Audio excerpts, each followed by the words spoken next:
Hello good morning, welcome to our channel study with S K Singhal. मैं S K Singhal. आज की video में हम जानेंगे प्रपोजिशन पार्ट 2 के बारे में। पिछली वीडियो में हमने प्रपोजिशन पार्ट 1 के बारे में जाना था, तो पार्ट 2 को शुरू करते हैं। चलिए स्टार्ट करते हैं। सबसे पहले हम देख लेते हैं अक्रॉस, थ्रू एंड अलोंग के बारे में। ठीक है, तो यहाँ पे अक्रॉस देखेंगे क्या होता है। अक्रॉस का यूज करते हैं जब हम वन साइड से अनदर साइड में जाते हैं। यदि कोई व्यक्ति, वस्तु किसी क्षेत्र या दायरे को बीचों बीच काटते हुए एक तरफ से दूसरी तरफ गुजर जाए, जैसे he went across the road, the boat is going across the river. Means क्या है, अगर एक छोर से दूसरी छोर मेरा पार करने की बात हो, वहाँ पे हम अक्रॉस का यूज करते हैं।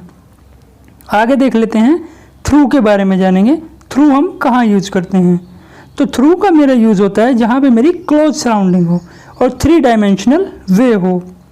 यदि कोई व्यक्ति, वस्तु किसी अन्य क्षेत्र या दायरे के अंदर ही अंदर एक तरफ से दूसरी तरफ गुजर जाए, जैसे आप सपोज ट्यूनल से बाहर आ रहे हैं किसी सुरंग से, तो क्या होती है, सराउंडिंग क्लोज होती है।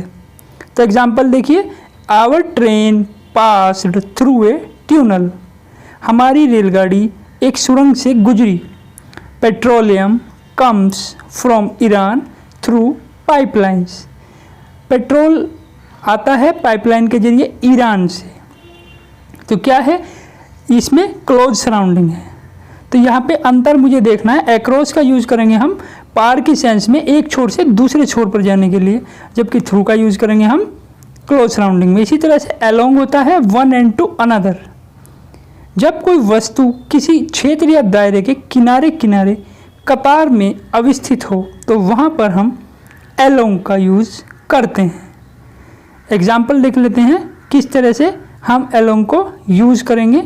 यहाँ पे एग्जाम्पल होगा, there are many trees along the road on this NH, बहुत सारे पेड़ हैं इस नेशनल हाईवे के, सड़क के नेशनल हाईवे के किनारे किनारे। दूसरा example, Sita was walking along the road, Sita चल रही थी सड़क के किनारे किनारे। तो इस तरह से हम अलोंग का यूज़ करते हैं। तो अक्रॉस, थ्रू, अलोंग, तीनों में डिफरेंस आपको ध्यान रखना है, आसानी से आप इसे समझ सकते हैं। नेक्स्ट देख लेते हैं हम एग्जाम्पल, एक एग्जाम्पल लेते हैं। Ravi came out of his house, he walked blank the front garden blank the gate and then walked blank the road to the corner. तो समझेंगे यहाँ पे क्या आएगा, रवि बाहर आया अपने घर से, ही वॉकड, वह चला अक्रॉस द फ्रंट गार्डन, उसको पार करके गया, एंड फिर क्या आएगा, थ्रू द गेट, क्योंकि गेट में क्या होता है, 3 डायमेंशनल वे होता है, 3 तरफ से कवर होता है, एक ही रास्ता होता है जाने का, and then walked along the road to the corner. Next देख लेते हैं ऑफ, ऑफ, फ्रॉम के बारे में। ऑफ का यूज करेंगे निर्जीव के संबंधों को दर्शाने के लिए। कैसे, this is the brake of my car, यह है मेरी कार की ब्रेक है। कुछ फ्रेजल वर्ब्स के बाद में भी ऑफ का यूज होता है, जैसे proud, made, benefit, aware, etcetera. Example, the ring is made of gold, she is proud of her beauty. Of का यूज हम son of, daughter of, father of, उसमें भी हम करते हैं। तो इस तरह से हम ऑफ को यूज करते हैं। नेक्स्ट देखेंगे ऑफ, OFF, ये इसकी मीन्स होता है अलग करना या बंद करना। Switch off the light, light का स्विच ऑफ कर दीजिए। You should cut off the unused wires, तुम्हें बेकार तार को काट देना चाहिए। इसमें स्थिति क्या होगी, एक चीज़ अलग हो जाएगी तो फिर वो जुड़ती नहीं है, मतलब बिल्कुल अलग होने की सेंस यहाँ पे आती है। इसी तरह से फ्रॉम है किसी व्यक्ति, वस्तु से किसी अन्य के अलग होने पर, जैसे I am coming from Delhi, मैं दिल्ली से आ रहा हूँ। Second, he came from school, वह स्कूल से आया, तो यहाँ अलग होने की सेंस है। ठीक है, नेक्स्ट देखेंगे हम on, upon, on to, over, above के बारे में, जिनकी सेंस पर की उसमें ही मीनिंग में यूज करते हैं। ऑन मेरा यूज होगा स्टैटिक कंडीशन के लिए, स्थिर अवस्था में, जहाँ पे कांटेक्ट होगा सरफेस से, यानी तल से संपर्क में हो, जब कोई वस्तु किसी अन्य वस्तु के ऊपर हो और नीचे वाली वस्तु को छू रही हो, जैसे there is a plate on the table, मेज पर एक प्लेट रखी हुई है। We are on the road, हम सड़क पर हैं। तो क्या होगा, हम लोग उसको सड़क को छू रहे हैं। अपॉन कहाँ पे यूज होता है, अपॉन मेरा यूज होगा डायनामिक कंडीशन में, यहाँ पे गतिमान अवस्था होगी, इसमें कॉन्टैक्ट सरफेस का नहीं होगा। जब कोई प्राणी वस्तु किसी अन्य वस्तु के ऊपर से गतिमान अवस्था में उसे बिना स्पर्श किए हुए गुजरे। Example, the cat jumped upon the table, बिल्ली कूद गई मेज के ऊपर से। तो यहाँ पे हम ऑन ना यूज करके अपॉन यूज करेंगे। नेक्स्ट मेरा होगा on to. On to use होता है डायनामिक टू स्टैटिक कंडीशन के लिए। जब कोई वस्तु या व्यक्ति गतिमान अवस्था से स्थिर अवस्था में आए तो वहाँ पे ऑन टू यूज करते हैं। Example, the mountain climbers are climbing on to the top of hill, पर्वतारोही चढ़ रहे हैं पर्वत की चोटी पर। तो यहाँ पे क्या होगा, ऑन टू यूज होगा, न कि अपॉन यूज होगा, क्योंकि ये स्पर्श करते हुए और डायनामिक से स्टैटिक कंडीशन में आ रहे हैं। तो इस तरह से हम यहाँ पे ऑन टू को यूज करेंगे। याद रखना है कैसे यूज करेंगे, जहाँ पे मेरा dynamic to static condition follow हो रही हो। करेक्ट। नेक्स्ट देख लेते हैं हम ओवर के बारे में। ओवर हम कहाँ पे यूज करते हैं, इसकी भी सेंस मेरी ऊपर की सेंस के लिए होता है, पर की हिंदी सेंस में। तो ओवर का यूज होगा कम ऊंचाई के लिए। जैसे यदि कोई वस्तु किसी अन्य वस्तु के ऊपर हो और वह नीचे वाली वस्तु के ऊपर कम से कम 2 दिशाओं से घेरा बनाए। कैसे, there is a bridge over the river, पुल नदी के ऊपर है। The path is over the lake, रास्ता झील के ऊपर से है। तो यहाँ पे क्या होगा, कम ऊंचाई के लिए ये मेरा यूज होता है ओवर की सेंस में। ओवर एंड अबव, इनके अलग भी यूजेज हैं बहुत सारे, मैं आपको अलग से ओवर एंड अबव के आगे की वीडियो में बताऊंगा। यहाँ पे हम केवल पर की सेंस में ओवर एंड अबव का यूज समझ रहे हैं, ठीक है ना। तो यहाँ पे ध्यान रखना है कि किस तरह से कौन सी प्रपोजिशन हम यहाँ पे यूज करेंगे। करेक्ट। तो नेक्स्ट मेरा होगा अबव। अबव का मतलब ही मेरा पर या ऊंचाई की सेंस में ही आता है। ये होगा अधिक ऊंचाई के लिए। यदि कोई वस्तु किसी अन्य वस्तु के ऊपर हो और उसका नीचे वाली वस्तु से कोई संपर्क न हो। Example, the aeroplane is flying above the हिल, हवाई जहाज पहाड़ी के ऊपर से उड़ रहा है। तो देख सकते हैं आप यहाँ पे अधिक ऊंचाई की सेंस में हमने अबव का यूज किया और मैंने दी एरोप्लेन बोला, द एरोप्लेन नहीं।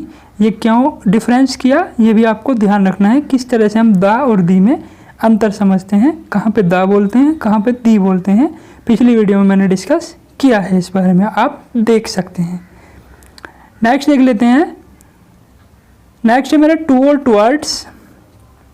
टू का मेरा बहुत ही स्पेशल यूज है, इसको याद रखेंगे। मोस्टली हम टू को बहुत जगह यूज करते हैं। तो यूज फॉर फिक्स डेस्टिनेशन और कंपैरिजन। तो टू मेरे 2 सेंस में यूज हो रहा है यहाँ पे, फिक्स डेस्टिनेशन में या कंपैरिजन में। से के सेंस में हम टू का यूज करते हैं। टुवर्ड्स होता है डायरेक्शन के लिए only. Example, he is going to school, वह स्कूल जा रहा है। तो यहाँ पे स्कूल उसका फिक्स डेस्टिनेशन हो गया। He is senior to me, वह मुझसे सीनियर है। तो यहाँ पे सीनियर, जूनियर, इंफीरियर, सुपीरियर, ये क्या होते हैं, बेयर एडजेक्टिव होते हैं।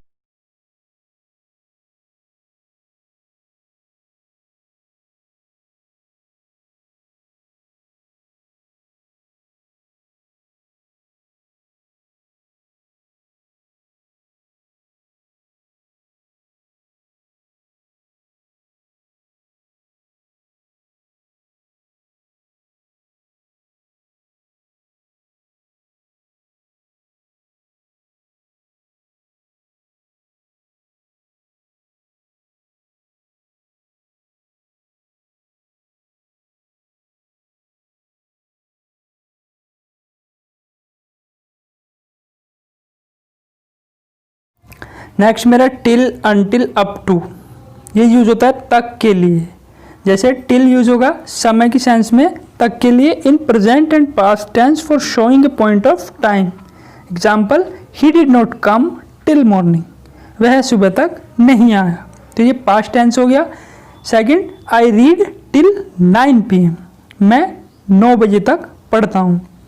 ये प्रेजेंट टेंस में हो गया। तो मैंने बताया समय के लिए यूज होगा प्रेजेंट एंड पास्ट टेंस में, और इंडिकेट क्या करेगा, पॉइंट ऑफ टाइम, समय के इंडिकेट करेगा। तो आपको टिल का यूज ध्यान रखना है, काफ़ी इजी है। नेक्स्ट मेरा आएगा अनटिल। अनटिल मीनिंग होता है जब तक या तक के सेंस में। It shows period of time, यह समय की अवधि दिखाएगा। It also shows negative sense, यह ज़्यादातर नेगेटिव सेंस में यूज होता है, प्रयोग दिखाता है नेगेटिव सेंस। कैसे, wait here until I return, यहाँ इंतज़ार करो जब तक कि मैं वापस न आ जाऊँ। तो क्या हुआ इसमें, एक तरह से एक पीरियड ऑफ टाइम हो गया। I will stay here until midnight, मैं यहाँ अर्धरात्रि तक ठहरूंगा। ठीक है, तो अनटिल में एक एल लगता है, डबल एल नहीं लगता, ये भी ध्यान रखेंगे। थर्ड मेरा up to. Up to use होता है दूरी के लिए, तक के अर्थ में। कैसे, जैसे I walked up to India Gate, मैं इंडिया गेट तक चला। तो यहाँ पे दूरी की सेंस में एक तरह से आ गया। सेकंड इसका यूज है फ्यूचर टेंस के पॉइंट ऑफ टाइम के लिए। Like he will read up to 11, वह 11 बजे तक पढ़ेगा। नेक्स्ट मेरा होगा बाई एंड विद, से, साथ, के द्वारा। तो बाई का यूज एजेंट के रूप में भी कर सकते हैं। एग्जाम्पल में देखेंगे, Ravan was killed by Rama, तो रावण मारा गया था राम के द्वारा। यहाँ पे मैं पैसिव वॉइस में सेंटेंस लिया है। वैसे आपको बताया पैसिव वॉइस में मोस्टली बाई का यूज होता है, बट कहीं कहीं नहीं भी होता है। ठीक है ना, पैसिव वीडियो में आप देख सकते हैं। तो बाई का सेकंड यूज टाइम के सेंस में, बट बाउंडेशन होने पर। Like you should complete your task by 6 PM today, तुम्हें अपना कार्य आज शाम, तुम्हें अपना कार्य 6 बजे तक पूरा कर लेना चाहिए। तो यहाँ पे क्या होगा, बाउंडेशन की बात हुई तो इसलिए मैंने बाई यूज कर दिया। तो कई बार बच्चे बोलते हैं कि बाई का यूज होता है समय के सेंस में भी, तो इस तरह से बाई का यूज हम समय के सेंस में करते हैं। और भी कुछ स्पेसिफिक यूज हो सकते हैं, बाद में आपको बता दिए जाएंगे। यहाँ पे आप ये 2 मोस्टली यूज याद रखेंगे। नेक्स्ट मेरा विद। विद कहाँ कहाँ पे यूज होता है, विद मेरा यूज होगा इंस्ट्रूमेंट के साथ में। अगर हम कोई चीज़ अपने साथ में लेके उसको यूज कर रहे हैं तो विद का यूज करेंगे। हिंदी इसकी साथ या से होती है, मैंने पीछे आपको बताया है। तो यूज होगा यूज्ड विद इंस्ट्रूमेंट्स या मैंस पार्ट के लिए, यानी कि मनुष्य के कोई भाग के द्वारा हम इसको यूज कर रहे हो। एग्जाम्पल क्या होगा, he is cutting vegetables with a knife, वह सब्जियां काट रहा है एक चाकू से। तो यहाँ पे क्या होगा, इंस्ट्रूमेंट क्या होगा, चाकू हो गया। तो चाकू हमने पकड़ रखा है, तो क्या होगा, एक तरह विद के सेंस में हम इसको लगाएंगे, ना कि बाई ए नाइफ लगाएंगे। ठीक है। Second example, we see with our eyes, हम अपनी आंखों से देखते हैं। ठीक है, मैंस पार्ट है। तो इस तरह से आपको बाय और विद के यूज को समझना है। नेक्स्ट आपका आएगा एगो एंड बिफोर। यूज होता है पहले की सेंस में, बट डिफरेंस है, कहीं पे एगो आ जाता है, कहीं पे बिफोर आ जाता है। तो कहाँ कैसे आता है, एगो यूज होगा where time is not specific, जहाँ पे निश्चित टाइम न दिया हो तो वहाँ पे एगो यूज होगा। और बिफोर यूज होगा use where time is specific, जहाँ पे निश्चित टाइम हो। Example, 1000 of years ago there was a king, हजारों वर्ष पहले एक राजा रहता था। तो यहाँ पे हजारों वर्ष का ये नहीं पता कितने हजार वर्ष पहले। 10 years before 2018 the government of Congress were working in Delhi। तो यहाँ पे फिक्स टाइम दिया है, तो इसलिए यहाँ पे हमने बिफोर यूज किया 2018 से पहले। तो समझ गए होंगे एगो एंड बिफोर के बारे में। नेक्स्ट मेरा ड्यूरिंग एंड विदिन। ड्यूरिंग का यूज है दौरान हिंदी में, विदिन एक मे की सेंस में यूज होता है। ड्यूरिंग होगा नो बाउंडेशन ऑफ टाइम, किसी कार्य के लिए दिए गए समय के शुरुआत से लेकर अंत तक की संपूर्ण अवधि के योग को दर्शाने तो मैं ड्यूरिंग का यूज करता हूँ। Example, during my journey I saw many creatures, अपनी यात्रा के दौरान मैंने बहुत सारे प्राणी देखे, जीव देखे। I couldn't see you during Navratra, मैंने आपको नहीं देख सका नवरात्रों के दौरान। इस तरह से आपका विदिन होगा। विदिन का यूज होता है सर्टेनिटी के लिए, निश्चितता के लिए, एक बाउंडेशन के साथ। Example, I will complete this task within 10 to 15 minutes. तो ये कह रहा है कि मैं इस कार्य को पूरा कर लूँगा 10 से 15 मिनट के अंदर अंदर। तो क्या एक बाउंडेशन भी है और उसे सर्टेनिटी है अपने ऊपर। Second, we will play within the boundary of this field, हम इस बाउंड्री फील्ड की बाउंड्री के अंदर अंदर ही खेलेंगे। तो आज की वीडियो में बस इतना ही। नेक्स्ट पार्ट आपको प्रिपरेशन का पार्ट 3 जल्दी अपलोड कर दिया जाएगा, जिसमें हम स्पेसिफिक यूज़ के बारे में जानेंगे। तो प्रपोजिशन पार्ट 2 ये आपके लिए था। पार्ट 1 आपको वीडियो के डिस्क्रिप्शन बॉक्स में मिल जाएगा और पीछे की वीडियो भी सभी आपको डिस्क्रिप्शन बॉक्स में मिल जाएंगी। तो वीडियो कैसा लगा लाइक करना, अगर अच्छा लगे तो लाइक करना, और अगर आप अपने कमेंट देना चाहते हैं तो कमेंट बॉक्स में हमें कमेंट दे सकते हैं, अपने सजेशन दे सकते हैं। चैनल को सब्सक्राइब करना नई वीडियो का नोटिफिकेशन पाने के लिए। Thank you class, thank you all, good bye, जय हिंद, वंदे मातरम।